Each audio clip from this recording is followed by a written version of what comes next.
Assalamu alaikum and good evening. Welcome to another edition of Vantage Point. We're coming to you from a very special place today. We're at the home of Uncle Ronnie Kasrils, the former minister in the government, as well as an MK vet. Uncle Ronnie has written a book called A Simple Man, The Enigma of Ronnie Kasrils and Jacob Zuma. We're going to discuss this book, do a preview of this book, a review of the book. I had the privilege of reading it last night, thoroughly enjoyed it, but I think it will be better for Uncle Ronnie to speak to us more about the book and tell us some of the stories and where we are going as a country. Uncle Ronnie, good evening, welcome to ITV. Thank you, I'm so pleased to be with you and best wishes to all the viewers. Thank you so much. Uncle Ronnie, the book is on the table here. I managed to read parts of it last night. I thoroughly enjoyed it. Congratulations on the book. It's one of many that you've written. The title of the book, A Simple Mind. When you read the book, it shows that President Zuma is not a simple man, though. Here's the title, as you say, A Simple Man, Kasrils and the Zuma Enigma. It's Zuma who's the enigma. I came upon the title very easily and quickly, right at the beginning when I was writing, because Zuma likes to portray himself as a simple man of the people. And he is initially very engaging, very warm and affable, lovely smile.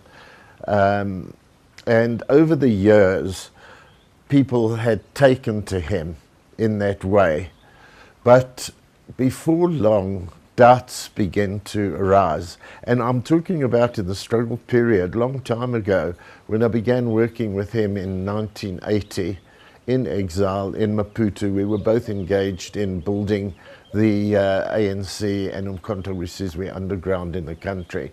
Very dangerous, tense time. And in that period, I came to like him very much. But after a couple of years, I began to have very serious doubts. And the book starts as a prologue back in that period when we're crossing the border at night, very dangerous, jumping the fence from Mozambique into Swaziland with the intention of then doing some work there with our underground structures. And an incident occurs. I'm not going to let the viewers know, they must read it in the book, which gets my mind working on the simple man. I start overhearing him talking in very hypocritical ways. And it makes me very cautious of him initially, but I put it at the back of my mind because I've got to work with this man, you know, in Maputo in dangerous situations. But others start making comments as well. They see our friendship, and there are quite a few who want to warn me, who have been with him for some time. In short, what emerges, and it's confirmed by others and people who are talking more about this today, is the hypocrisy I talk about. Very affable to your face, but actually skindering, gossiping in a vindictive way, not just in the casual way that people tend to do, but in quite a vindictive way about people who he sees as possible rivals. There was a famous case of the chief rep of the ANC in Maputo, Linus Lagu, a real MK commander, veteran of the Zimbabwe struggles, and Zuma was his deputy, and we noticed that he's always undermining this man, who's a far better man than Zuma, actually, unfortunately passed on. Very ethnic and tribalistic, which he tends to hide. You see how easily people in the country are seeing this now. He tended to hide it, but even there in exile, aspects of the way his mind works, unguarded moments in conversation and attitudes that emerged, but particularly what made those of us uneasy from minority groups and also from the non-Zulu grouping was the way in which he tended almost secretly to engage with fellow Zulus out of the province and clearly favouring them, but particularly seeming to have an agenda. I defended this at first because I said, look, he's an up-and-coming leader, he needs a constituency, and you look to your own people. I was being a bit kind, because when people do that extensively, whoever we might be, our minority groups or other so-called tribal backgrounds or so, it's always causes certain discomfort. We do understand that with people out of one's own community, their cultural affinities and so on, that, you know, in a struggle we're meant to really overcome these divides, and our lives depend on being very firmly united in a common struggle. So there were aspects like this, but one of the big things I was warned about, which emanated from this, was Joe Slovo and Joe Modise, who before I came to Maputo in 1980 from Angola and the camps there, they had been the commanders of MK and were for a long period of time, and Zuma had a structure under them, smuggling weapons into the country, the old Transvaal and Natal, but he seemed to be favouring that province. And even from comrades from that province who were not Zulu, kept from them aspects of that work and failed to report to the command, to Joe Modise and Slovo. In the end, they actually dissolved that structure. So out of all of these things, and also the extent of his womanizing and so on, which was actually something which went very far, as we've seen, all of these things became very obvious inside South Africa. And well, we all know about the affairs with various women and the rape trial. But what we've been seeing, and Jacques Poe brings this out in a very stark, even depressing way. I deal with it to some degree, not as much as he does, but the extent to which he creates, and we've seen this, his own loyalist groupings within state structures, from police intelligence to the national intelligence agencies to the South African Revenue Service, SARS, and attempts in terms of control of finance in the Treasury. These all stem from flaws in his character. When he appeared to us many years ago, a freedom fighter who had been in prison, as the simple man of the people. And the book brings this out to show his schemes, his machinations, the Machiavellian plots and so on, that have created such harm to the ANC, to the Liberation Alliance, to the country. You mentioned, we don't want to give too much away of the first chapter of the book, but something that struck me reading it last night is he was in the kitchen and he made a very derogatory comment about you. And I think I can say it on here. He said it's a Mlungu Mampara. Yes. And you heard the thing, and then he came back a few minutes later and he offered you a panado for your pain. Was that the beginning where you realized that I need to be careful? Yes, it gave me this view of him, that insight of this two faces, the hypocrisy, because I had had a bad accident and we retreated back into the Mozambican border town, and I was lying on a couch and he was with a woman of the house in the kitchen, and they were making coffee and came back with some aspirin, etc. But then he was also beginning to talk about me in a way that I overheard in Zulu, but I pick up some of the language, and they also thought I was lying semi-conscious. And I heard these words about me, which were vindictive in tone, and, you know, the stupid white man, it was an accident that happened. It could have happened to anybody, but it had slowed us up. We didn't come back into Mozambique because of that. There was a failure to pick us up inside Swaziland. And so there's nothing that I did to harm the mission. We had to call it off anyway. And there he is going on in this way about me, and then coming in all smiles, solicitous. Oh, my brother, how are you doing? You're getting rest? How's the ankle? Take some tablets. We've got some coffee for you, and the car's coming soon, so don't worry. Then back in the kitchen and blah, blah, blah, in the snake-like way. The Zuma charm offensive, we've all seen it, especially in the last few years. He'd be able to charm anybody. His biggest critics, I've heard Helen Ziller, somebody who he didn't really get on very well with. I've heard other opposition politicians saying that he'd be so nice to the person and just to get his way. Have you seen that part of the president? Yes, that's what I saw in this incident on the border, and more than that while I was abroad.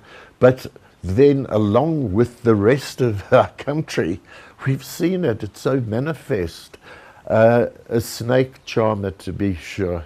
He can charm, and there's the double agenda. So his name in Zulu, as he had explained it to me, he tries to change the meaning of it, is he who smiles at you while stabbing you in the back. That's not the precise meaning, but that's how people have come to see him, in that very same manner. I understand that. Now, coming back to a democratic South Africa in the 1990s, the exiles had returned back to South Africa. Jacob Zuma seemed to have played a very important role in the negotiations. Something that's been on my mind for a while. Did he use the violence in KwaZulu-Natal? We understand he did play a role in curbing the violence here, but did he also use that to build his support base and also gain some credence in the movement? Yes, well, look, let's give him credit for the role he played, returning, and what he could do best in terms of understanding the Zulu culture and makeup, and being so very fluent in the language. So he did play that role, commendable, and he was given credit, and I give credit to him for that to this day, where he helped to lower the temperature and calm things down and get into action going between the contending forces. Right, obviously it built up his reputation, but that's okay. We accept that, and I'm not saying that the man has had no qualities. The unfortunate thing, that qualities that he has had, self-taught as a child, very poverty-stricken, tending the goats in Zululand, while the other kids, also poverty-stricken but able to go to the school, showed that there was an ambition to be better, and that's something we commend. It's when ambition goes to the head and the person develops a particular narcissism about themselves, a megalomania, which is what I believe people can see in him now, in the way power has corrupted him. Ronnie, we need to take a short break. I think when we come back, we can move on to maybe his relationship with Chris Hani. I remember a part of the book where he, I think, cancelled the meeting or sabotaged the meeting with Chris Hani. We're going to take a short break now. Stay tuned.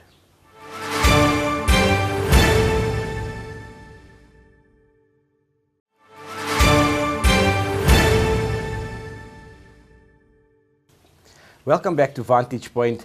I'm still sitting with Uncle Ronnie Casseroles in his beautiful garden here at his home, and we're discussing his latest book, The Simple Man. Uncle Ronnie, thank you for staying with us and welcome back to the show.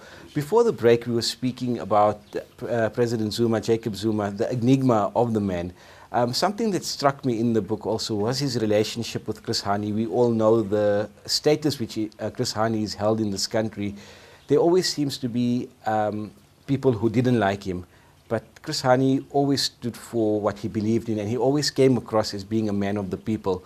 I was too young when he passed away. I think I was about 10 or 12, but I always read about him and people always had this immense love for him, similar to what they had for Madiba.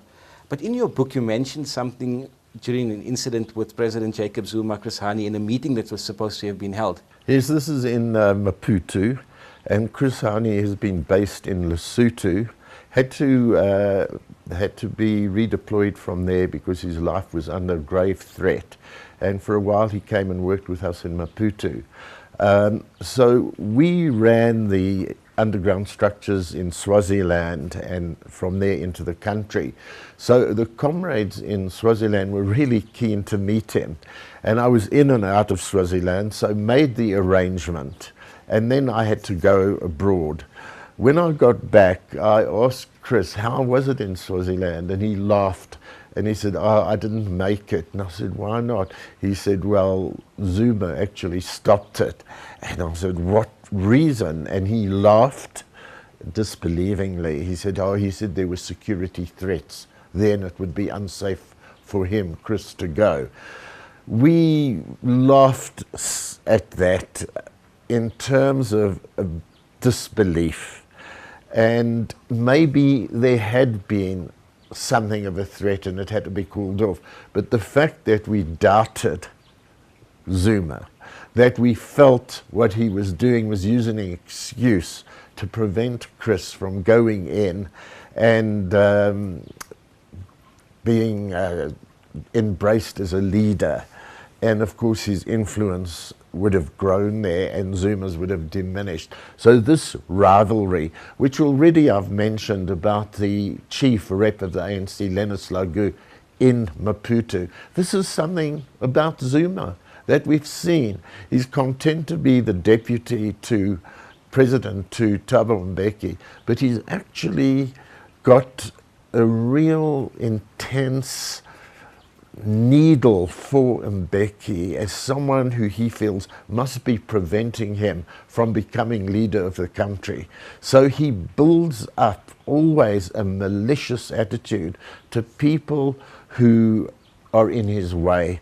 And I would say that's one of the key factors that occur between him and Mbeki. But from Mbeki's side, who doesn't talk about such things, by the way, my insight or view is that Mbeki had come to doubt Zuma the way others had come to doubt him and have deep-going concerns about him. What is it about Jacob Zuma and the ANC? We see when the negotiations were taking place, President Mandela actually stood up for him. He managed to give him R1 million. He went to go and collect money for him. Thabo Mbeki had him as his deputy president. After Polokwane, pre-Polokwane, we saw the SACP, we saw COSATU, we saw Julius Malema. Everybody took into the Zuma charm offensive, but over time, everybody has just put him aside and realized that this man, there's something wrong and they need to get out of it. But what is it about President Zuma that he could get people into the palm of his hand and control them?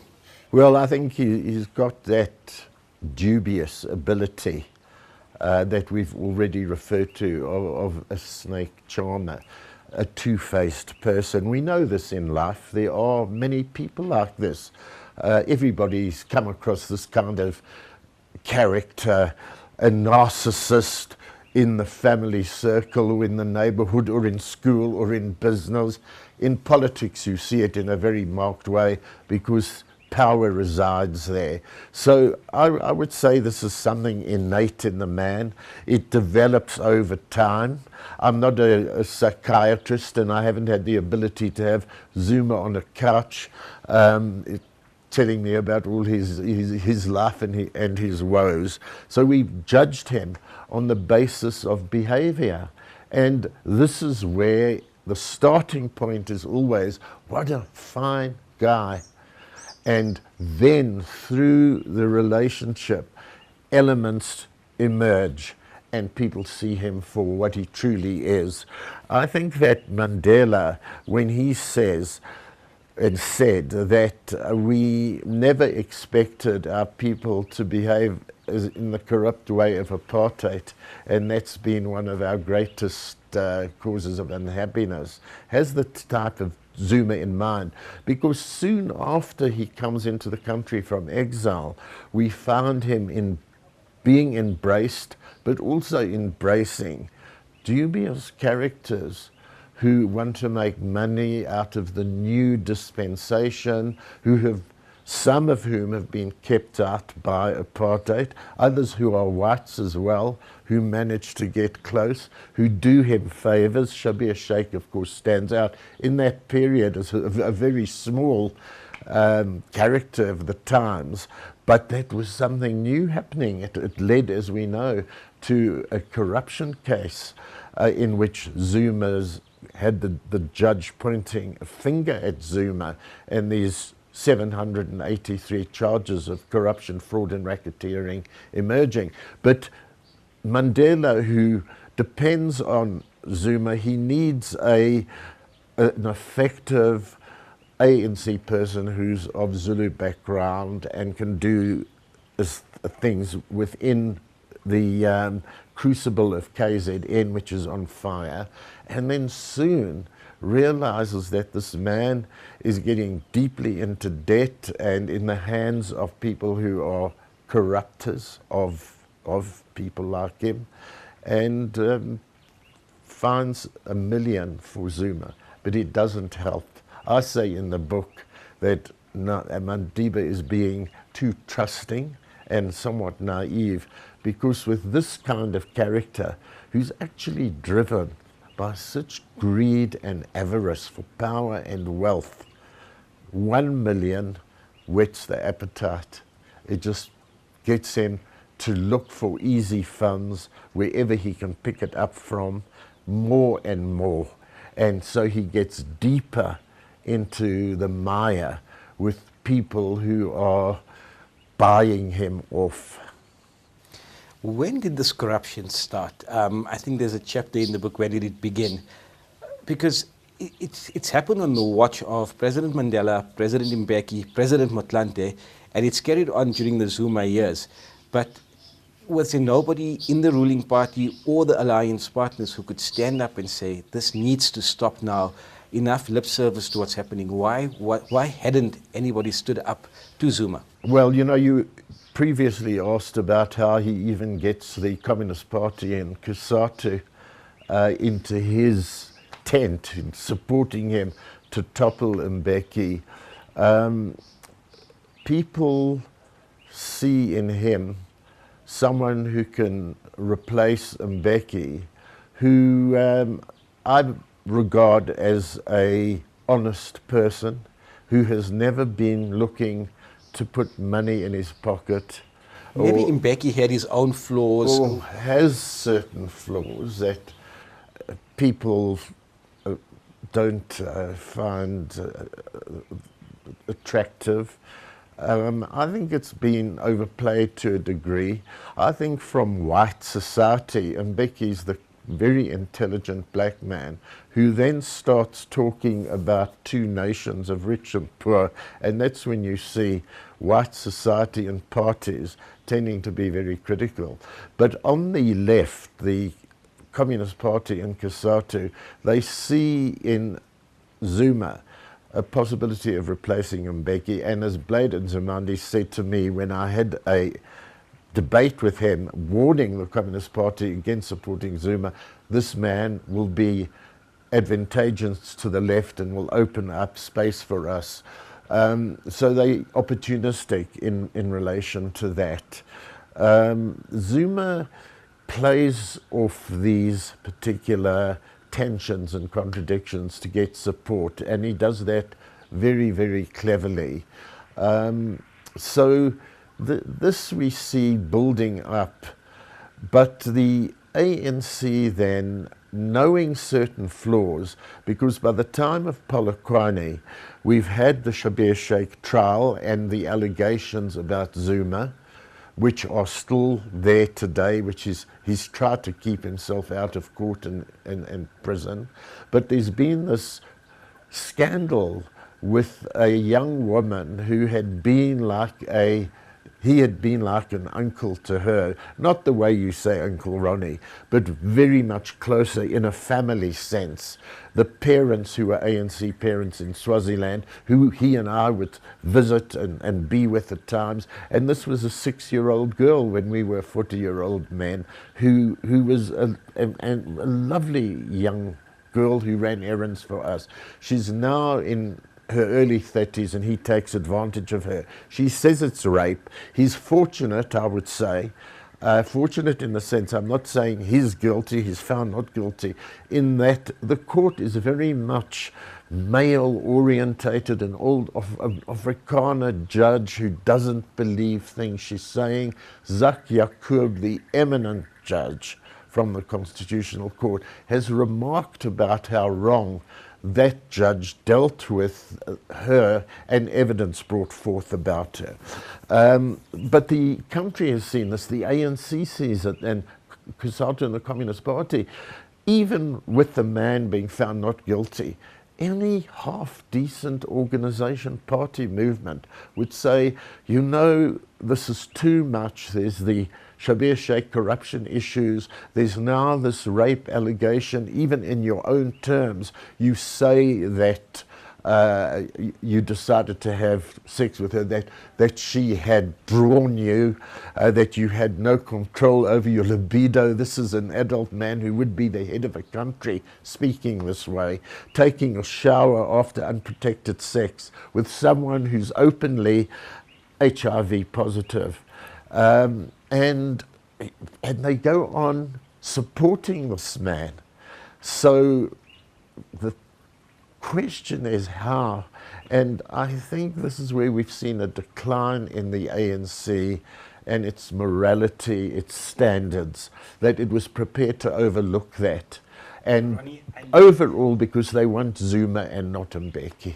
Uncle Ronnie, I need to stop you now. We're going to end tonight's show, but we're going to carry on in part 2 on next week's show. I think next week for the show we'll speak about Polokwane, we'll speak about your stint as Minister of Intelligence, and also the Kwezi rape trial. And now at least Kwezi has a name, Fezikile, that we know. Fezikile Kuzwaya. So we know Kwezi. And then we'll also speak to you about the future of South Africa. To our viewers out there, it was really interesting. Tune in again next week where we'll continue our chat with Uncle Ronnie, discussing his book and also the future of South Africa. From all of us in the team, have a wonderful evening. Until next week, Assalamu alaikum wa rahmatullahi wa barakatuh.